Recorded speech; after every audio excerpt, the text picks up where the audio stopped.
Today I'm going to show you 5 projects that you can build on a budget where you might be able to use any scrap or leftover wood that you've got in your shop, or you might be able to buy some other stuff, but you're not going to need very much of it in order to make something that's going to be really, really cool and is going to sell really, really well. So we're going to go through these 5. Make sure you stay tuned to the end, because the one at the end, it's really unique, but at the same time, we see quite a few of them, but they sell really good. And I'll show you which one that is. All right, let's get into it.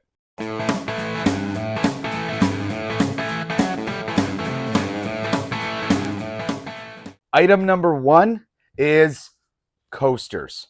So I've made a ton of these, and I've actually got a video about how I made these. I will link it up here at the top, so that way you can check out that build video as well.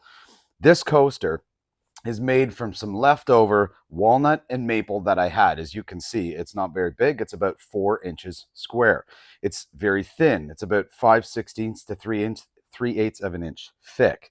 And it's just the 2 pieces of walnut laminated in between these pieces of maple. So I list these for typically about $4 a piece, or $5 a piece, or and $8 for 2 of them, maybe something like that. But it doesn't cost very much to make, and it definitely sells because it adds a nice accent piece to anybody's home. The second project I've got that you can build on a budget using leftover scrap woods that you've got in your shop is this. It is a business card holder. Now this is just a single solid piece of oak. And what I did in the center, using my table saw, if you've got one, that's perfect. If not, you can, if you have a miter saw, you can even set the depth on that, is I dadoed out a channel right in the middle here to be able to hold business cards. And you don't have to have a flat tooth blade. You can have a blade that's got the angles on it as well, because it'll create some ridges on the bottom, which is not a bad thing for business cards to sit in. So this channel is only about half of an inch wide, or 3/8 of an inch. It's in between there. And then it's about 1/2 inch to 5/8 of an inch deep. And then on the edges, what I've done here is I've done a chamfer profile, which is just a 45-degree cut using a chamfer bit on my router table. This one is super simple to build. I finished this one with a polyurethane coating, so that way it's nice and protected. As you can see on this one here, I've also laser engraved a logo on it, which I do on a lot of these. But if you don't have a laser engraver, that's fine. You don't have to do that. You could also paint on this if you wanted to. But as far as being a business card holder, it works really, really well. Now, where I have had success with these is actually selling these business card holders to businesses. Right? And I've done that through Marketplace, as well as I've gone to some businesses, and they're pretty popular because they look nice sitting on a desk. They stand out, and they certainly draw attention. Now, again, I've made this out of oak, but you can make this out of other woods as well. I also make these out of maple and walnut. And for these, I typically sell mine for about $20 each. Now, this is only 4 inches long by about 2 inches high, and about 1.75 inches thick. So it's not a huge amount of material. So $20 is pretty good for this.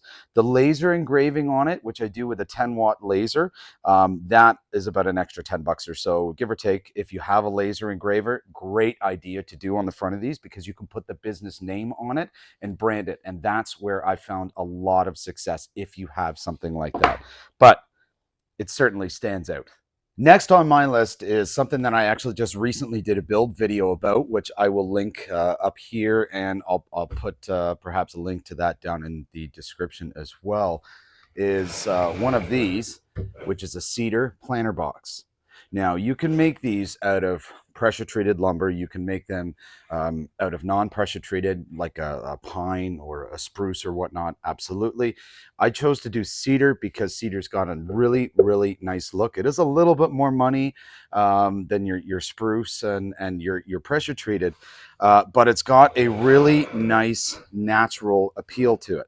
And the beautiful part about this is that this only takes 3 cedar fence pickets to build. Now, cedar fence picket, when I say 3 of them, it's about 6 foot long by 5.5 inches wide by about 5/8 of an inch thick. And 3 of those, at least where I am in Canada, is about $9 a piece.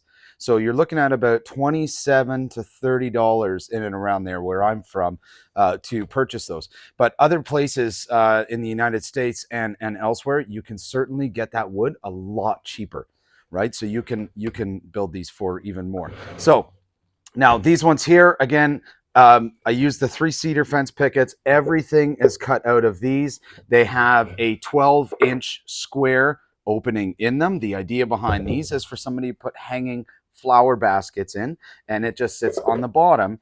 And then the leftover pieces of cedar that I have, I use these chunks on a little lip and ledge that I've built down here to hold the weight. Now, one of the things that I do with these that some of the others don't is I use glue and nails on every single seam instead of just nails.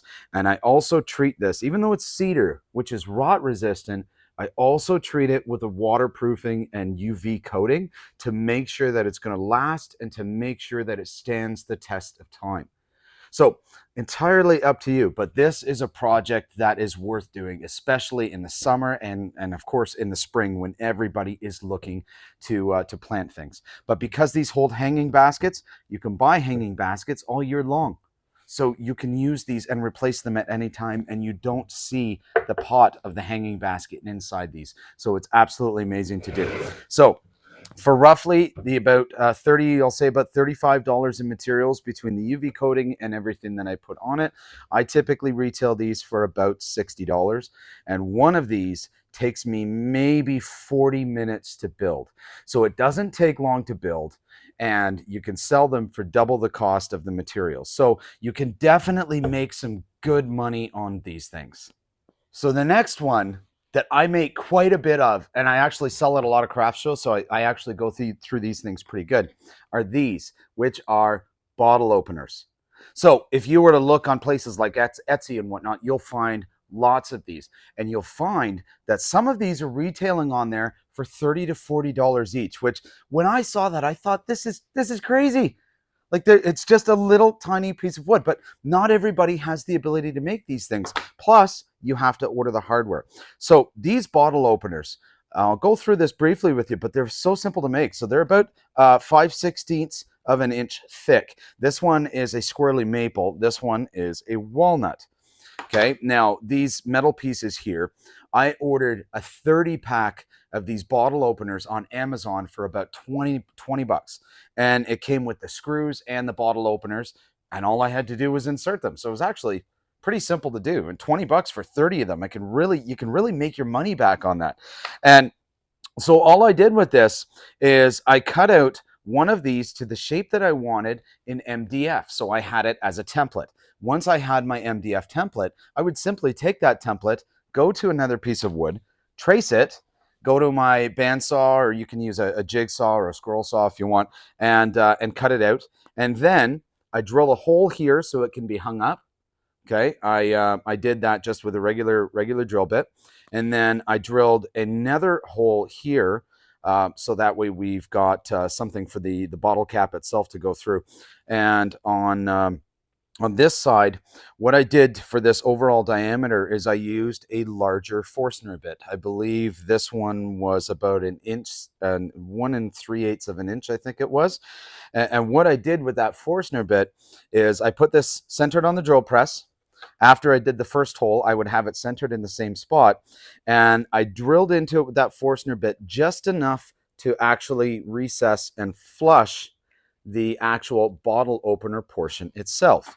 And then after I had that done, I simply took the bottle opener piece, I put it on top of it, made sure that it was parallel with the hole here, straight up and down, as best you can. If it's a little bit off, it's not a big deal.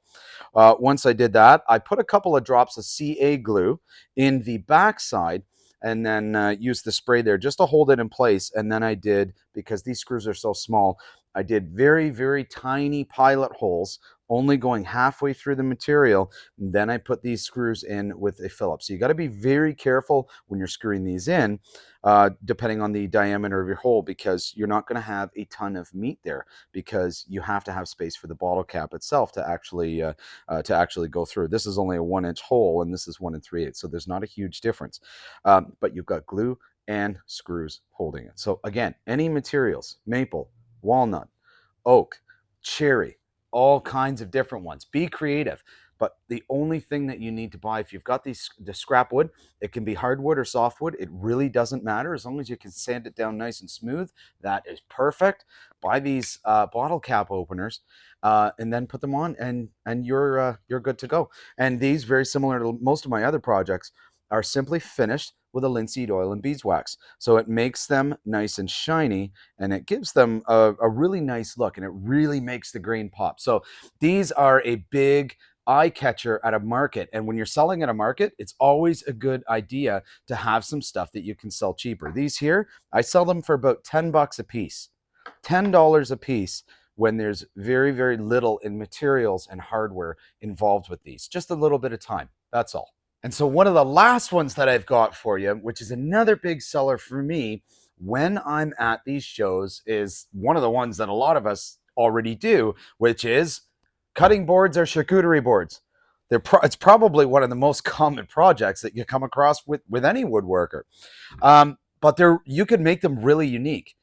They're simple to do as well, right? This is an example of one. So yes, this is a cutting board. I called it a cheese board just because it's smaller. The only reason it's smaller is because this was actually the end piece from, these were the end pieces, sorry, from another cutting board that I had already made. And I didn't have enough to make another full cutting board. So I thought to myself, why not just make a little one? And so I called it a cheese board. And as much of my other stuff, and you probably see a pattern because I use a lot of maple and walnut, but that's exactly what this is. And I decided to switch it up a little bit. So all I did is equal thick pieces of walnut on the top and the bottom here, and then I've got these strips of walnut going through as well as strips of maple. And again, with cutting boards, because there's no strain on it this way where it needs to flex. This is just a straight lamination. There's no biscuit joints, there's no dowels, none of that stuff. And all I did after I laminated all these together, I ran it through my planer to flatten it down. Once I flattened it down, I went it over to my router table. I put a 45-degree chamfer on it all the way around all four sides, as you can see there, to give it a little bit of design. And then after that, I went to sanding it. And this one I actually sanded by hand just because of how small it was. And sanding this by hand, it was super simple. Once I did that, again, I went to my go-to finish, which is the linseed oil with beeswax, because linseed oil, beeswax are both they're both food friendly. So this was a pretty simple one, okay? But you can do lots of cutting boards. This one here, I sell for about $35 or $40, depending on the show that I'm going to. Because any show you go to, you've got to kind of price based on what the market is and what's available in that area. So typically $35 to $40, and this probably costs maybe about $10 or less in material. It's only about 9 or 10 inches long, I believe, this one. So not a lot into it. It's very, very simple to make. This took about 35 minutes to put together with planing and sanding and finishing and all that stuff. I'm probably about an hour into it, but I'm still going to make about 4 times the material cost on this one, which is absolutely amazing. And you can bang these ones out pretty quick. Just make a great big long strip, cut them in little pieces, finish them off. That's all you need to do. So that's one. The other one, of course, is one that a lot of us are familiar with, and that is the charcuterie boards. This one here is one solid piece of maple where I've just used a draw knife to essentially shave off the edges of the bark. So that way I've just got this nice wane edge here, and I like to leave some of the bark along here to give it some character. Then this portion here, I draw this out by hand, but if you have a template, set up a template for it. If you don't have one, it makes it a lot easier if you're going to do the same thing over and over again. I like to do every single one of mine different. So I draw this design out by hand, cut it out on my bandsaw, and then I use a Forstner bit to drill the hole in here in order to hang it up. Now, as a lot of you are probably aware, when it comes to charcuterie boards, they typically sell for a lot of money, but in some cases they don't. So you really want to look at where your supply is coming from, where you're getting your live edge from. Because if you're going to a big box store, it's going to be really, really difficult to get a piece of live edge for a decent enough price where you can list it at a point that it'll sell. So what I would suggest that you do is go on Facebook, go on Google, whatever it might be, and look up any local sawmills in your area. You might find that there's even some individuals that have their own sawmills that are cutting and air drying their own pieces of live edge. Where I get mine is a mill not far from me, about 20 minutes away from me, and I got a 6-foot long piece of walnut and a 6-foot long piece of maple for $50 for two 6-foot long pieces that were air dried for about a year and a half, give or take. And so when I brought them home, I checked the moisture content on them. The moisture content was sitting at about 10 degrees, 9.5 to 10%, which isn't bad. We want it lower than that for furniture projects. So sometimes you have to account for the fact that there may be a little bit of a wobble in it.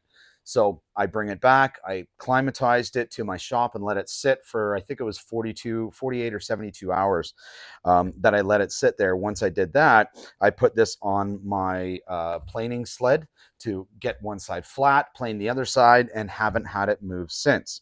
But I have gotten some live edge pieces that have a cup in it like that. And so when you get a cup in it like that, it can be difficult to use the plane sled, but you can also slice a piece out of the middle and then join the two sides back together so that way you still get the live edge. That's where a jointing sled comes in really, really handy. And I'll link, put a link to the video up above for that as well. So these here, because I paid $50 for two 6-foot pieces, and this is only a portion of the one 6-foot piece. This at a craft show, I would retail for somewhere around probably about $60. This is one that I just did, so it hasn't gone yet. Every single one of them is different and is priced based on the size and the complexity of it.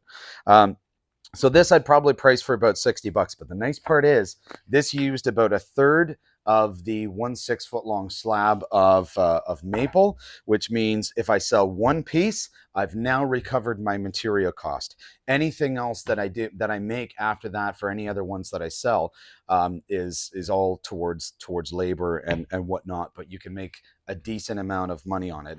If I had 3 of these, $60 for 1 6-foot piece, that's $100, or for the 3 boards within a 6-foot piece, I should say. That's $180 per board times 2 boards, which is $320 that I make on those 2 6-foot slabs that I only paid $50 for, plus a little bit of labor. And for anybody who's made charcuterie boards before, it doesn't necessarily take very long to make these things. But a big portion of it, of course, is attention to detail to really make it stand out. Let me know in the comments what you think about these projects that I've gone over with you. And if you've got any projects that you make and you sell at different shows or just in general on something like Marketplace, drop it down in the comments before. Let us know what works for you. One of the things we got to keep in mind is every area is different. What sells in one place is not necessarily going to sell in another. Same thing with materials. What's available in one place may not necessarily be as readily available in another. Don't forget to like and subscribe to our channel if you want to see more content come through. And we've got lots of build videos planned up and coming and lots of other videos that are already on the channel. And if you want to see some of the other projects that I've done, you can go to my website. It's www.weekendwoodworking.ca. All right, we'll see you next time.